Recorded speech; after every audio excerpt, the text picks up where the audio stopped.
One of the greatest observations I've made about humanity is that there is a great depletion of expression, a great depletion of emotion, of being grateful, looking at the world and going, I'm grateful, thank you, whatever it is, whatever I'm being grateful to, be grateful to myself, be grateful for something, express the gratitude and have passion about this world.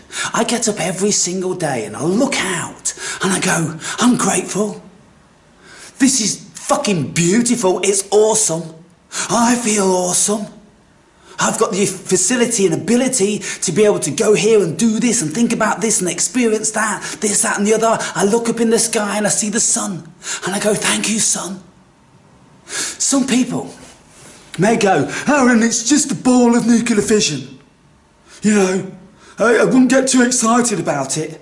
Well, I'm sorry for you people if you think that it's just this. And nature is just that, and we're just a human being, and this is just the world. And all of this stuff, it's absolutely, it's an abomination.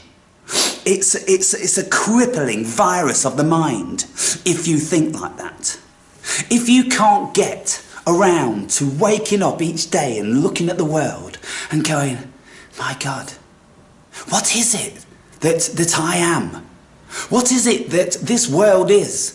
What is it that this galaxy is, that this cosmos is? We're on this world, effectively a spaceship, flying through fucking space, hurtling around a galaxy with billions of stars in, and we look up at the sun, and the sun, wow, thank you, sun. Why thank you, sun? It's just the ball of nuclear fission. Well, just the ball of nuclear fission gives rise to every single life in this particular solar system. It gives rise to everything which is living. And so when something gives rise to this miracle, I cannot find it within my heart and mind to go, it's just a tree, it's just a bird, it's just an ant. These things are miraculous. When you look at them, when you discern them, when you try to get some sort of level of inner standing and appreciation, nothing is just, people. And so what I'm trying to express is I can't get no emotion. I can't get anybody to speak emotive about anything. Nothing at all. I can only speculate on the sadness of your existence and on the sadness of the realm that you're in. And the life that you're living, I can only assume that it is very, very sad. And you don't see what I'm seeing. And that's a travesty. And my videos are about this. And I make videos. And I'm in nature. And I'm saying I'm in the presence of God. Can you see God? Can you see this little twinkle? This little flash of light? Can you see the bark on this tree? Can you see the hues in this leaf? Can you see the intelligence in it? Have you ever learnt about it? Do you want to learn about it? Do you want to be amongst it? This is what I'm doing. I'm crying out in the wilderness, and I'm not getting an echo back. And some days I just feel tired. And some days, particularly a lot these days, I'm really wondering about what I'm doing. I really do. I'm thinking about just disappearing and just going to do what pleases me without trying to please you guys, because most of you can't be pleased. I'm sorry, but I'm not feeling that from you. I'm not feeling any level of engagement. You know, we've been building up for this site for, you know, the last few months, and now all of a sudden it's dead as a dodo. And it's like somebody said, it's like being invited to a party and I'm the only one there. Because you're all waiting for somebody else to start telling jokes, or to start singing a song, or to start popping the bubbly. You do it! You be the life and soul of your own party. You be the life and soul of this party. That's what we want. We want people who have confidence, that have charisma, they've got something to say, that are not afraid, that are not waiting for somebody else. They're not a member of the herd. I hope that I haven't attracted members of the herd. Lord knows I've tried to get rid of you. I've tried to only bring on board intelligent, passionate people. Have I failed in this, people? Tell me, have I failed in this? Am I wasting my time here again? A couple of people that started trying to talk in the forum. One says, hello. The other one went, oh, hello, you're here. Huh. You know, it's kind of like a bit vacuous, nothing much going on. And the other one goes, well, shall we start to try to engage then? And it's like, well, I suppose we might need a subject. You suppose you might need a subject? Have you not got anything? Out of all the subjects that I've spoken about, isn't there one of those that intrigues you enough to want to engage about something? You know, let me engage because I can't think for myself, but something that Aaron said, it's intrigued me. Does anybody else want to talk about this? Does anybody else want to expand about it? You know, about seeing the light and the glory of this world. I can't feel it. How can I feel it? Please.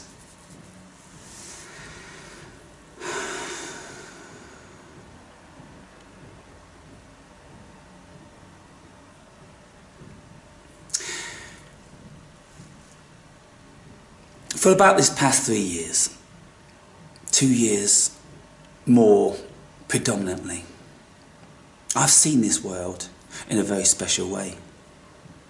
And it appears to me that there are very few seers. And how you get to become a seer is immersing yourself in meditation. A great deal of meditation on a continual basis. Now, I've been meditating every day for 5 years. And of course I've been emancipated from all the bollocks of these societies. And so therefore I've got the time and inclination to look at the smallest of details. And what happens to me in my life now? Every single day, all through the day, the world shows me something. And what happens is when something is revealed to me, it's like there's an intelligence which is saying to me, do you like this, Aaron?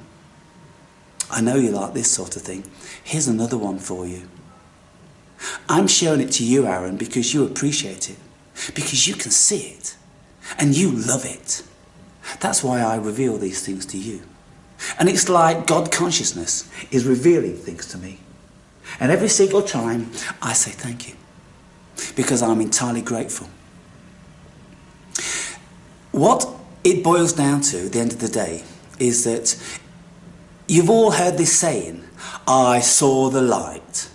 Have you ever considered what that means? What it means is, it doesn't mean necessarily that something has become visible to you. Someone shine a torch in a dark night and then something is revealed. It does mean that, but it's much richer, it's much deeper. And what it means is when you see the light, then you see the glory of God. You immerse yourself in the glory of God. This marvellous expanse of consciousness, which when you see something, it isn't confined to the very tiny thing that you see. It pertains to the vastness of what it is to be a conscious human being. And you feel that connection. The smallest thing enables you to feel this enormous connection of consciousness. I'm going to be making more videos. And I've made plenty, which really have fallen on deaf ears. And people, they can't pursue it. They can't expand upon it. They can't come and talk to me about it. Really? The things that they're privy to. The other day, I never had the camera on. I'm walking down the beach and it was a big fluffy cloudy day and the sun was brilliant. And every so often, the sun would go behind a cloud And then, as the sun went behind the cloud, progressively, of course, you would see silver linings being created and then diminishing. And sometimes they got so bright and so brilliant, they were like phosphorus, looking up at these beautiful fluffy clouds with this phosphorus silver lining. And you look at it and you go, amazing, amazing. And then I looked down, I was on the shore front, and I looked down at the wet sand, the darkened wet sand, because the tide was going out. And when the waves are coming in gently and they were receding, when the waves had receded, it would leave this glossy sand. And I could see the mirror image of the heavens above. I could see the silver lining around the clouds. I could see the depth of the sky in the sand. I could see it equally as deep as I could up in the sky. It's as deep as above, so below. And I was mesmerised for that. And entirely grateful for seeing that. And several people walking on the beach, they would have never seen it in their lives. They're just walking up on the beach, they're not looking up in the sky, they're not looking down at the ground, they're not looking at the ocean. You see the odd person take the phone out, click of the waves and then walk on like some sort of a dodo.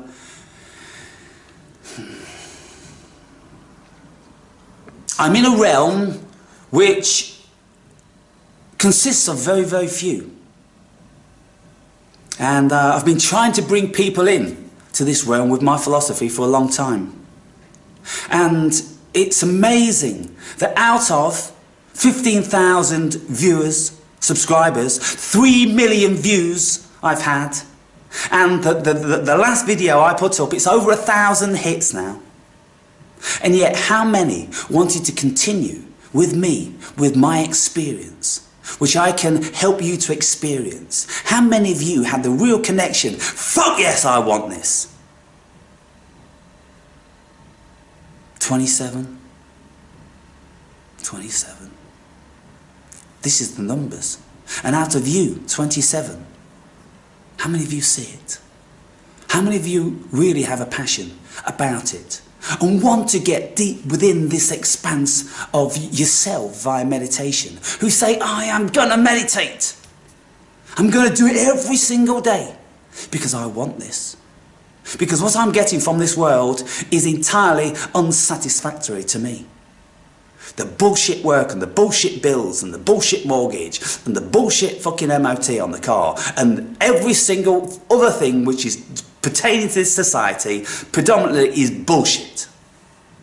Nobody's living in the real world. They're living in the bullshit, contrived, imprisoned world.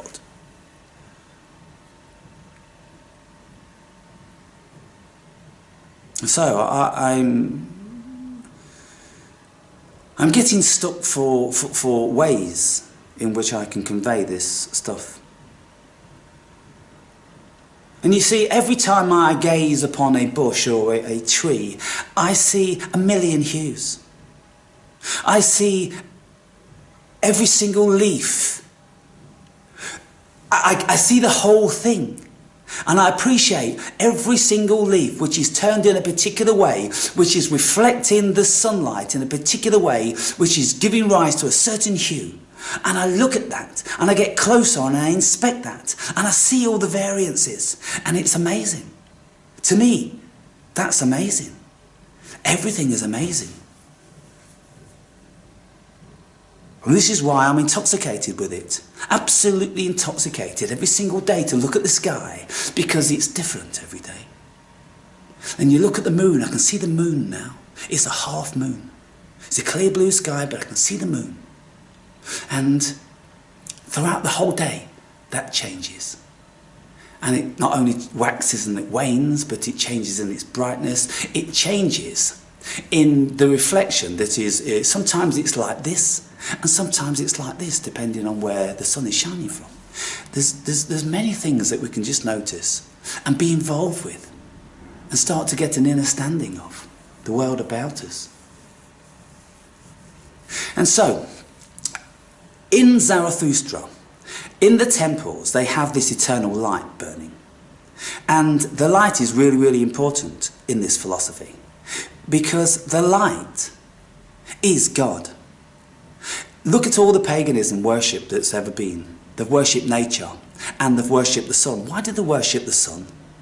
Because it gives life. If you look at it scientifically now, it's just a nuclear fission. And the plants, they're just this and they're just that. And, you know, they grow because of this and they grow because of that. Forget all that bullshit, people. Forget all the scientific thing which takes away the majesty of this by describing it in fucking language and math that will never ever cut it. How you describe nature is the feeling that it gives you. You look at it and you absolutely immerse yourself in the majesty of it and the amazing intelligence of nature and what it's saying to you, how it's speaking to you, how it's singing to you. Lullabies, gently, gently. I observed a buttercup type flower, and they're very prolific around this part of the world, and they've got meadows of clover. And you look at the clover and the 3 leaves on the clover are all independently heart-shaped. Heart-shaped, heart-shaped, heart-shaped. A depiction of love. That's the symbol of love, isn't it? And so we could say that maybe then wise people in the past have seen this. And that's where they derive this symbol from. Because it isn't the shape of the heart. What's that got to do with it? Nothing. But the heart feels it. And so maybe then also then they transfer the shape of nature onto the heart. But people don't understand this, they don't grasp this. What this enlightenment is when you see the light, when you observe the light, and it's not necessarily a mystical experience because your head can be filled with light. I've had these experiences where the head is filled with brilliant light and you have a certain enlightenment from it. But that isn't the be-all and the end-all. It's open your eyes and look at the effect of light. Because the effect of light on this world is absolutely a miracle. And from the moment it comes up in the morning, you are immersed in its glory. Throughout the whole day, it is shining from a different angle, and it is embellishing the world with a different hue, different shadows and different intensities of light. And you'll notice so very, very, very, very much. And then when it goes down, finally at the end of the day, in all its glory, sunburst and orange very often with the sunset, you just have to marvel. Don't you marvel at that? And then look forward with anticipation and eagerness to it rising again the next day. This is how I'm living my life.